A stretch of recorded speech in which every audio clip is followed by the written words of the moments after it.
بسم اللہ الرحمن الرحیم۔ السلام علیکم۔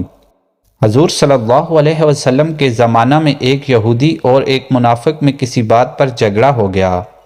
یہودی چاہتا تھا کہ جس طرح بھی ہو میں اسے حضرت محمد مصطفیٰ صلی اللہ علیہ وسلم کی خدمت میں لے چلوں، چنانچہ دے کوشش کر کے اسے حضور صلی اللہ علیہ وسلم کی بارگاہ عدالت میں لے آیا، اور حضور صلی اللہ علیہ وسلم نے واقعہ سن کر فیصلہ یہودی کے حق میں دے دیا۔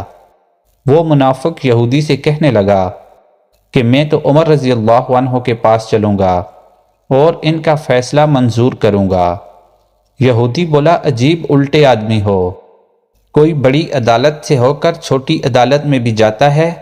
جب تمہارے پیغمبر محمد صلی اللہ علیہ وسلم فیصلہ دے چکے تو اب عمر رضی اللہ عنہ کے پاس جانے کی کیا ضرورت ہے؟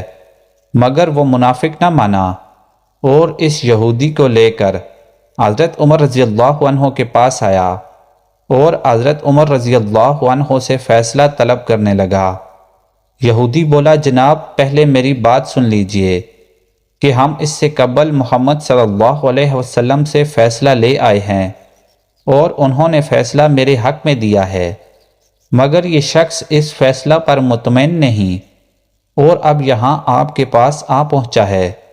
حضرت عمر رضی اللہ عنہ نے یہ بات سنی تو آپ نے فرمایا، اچھا ٹھہرو، میں ابھی آیا اور ابھی تمہارا فیصلہ کرتا ہوں۔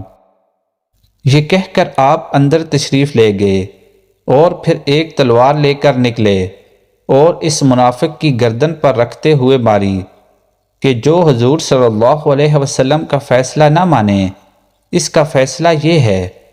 حضور صلی اللہ علیہ وسلم تک یہ بات پہنچی تو آپ نے فرمایا، واقعی عمر رضی اللہ عنہ کی تلوار کسی مومن پر نہیں اٹھتی۔ اس کے بعد پھر اللہ تعالیٰ نے بھی یہ آیت نازل فرما دی۔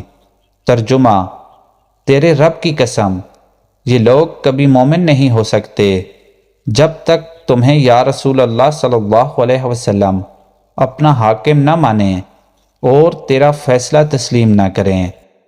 سبحان اللہ۔ مزید اسلامک قصے دیکھنے کے لیے چینل کو سبسکرائب کیجیے۔ شکریہ۔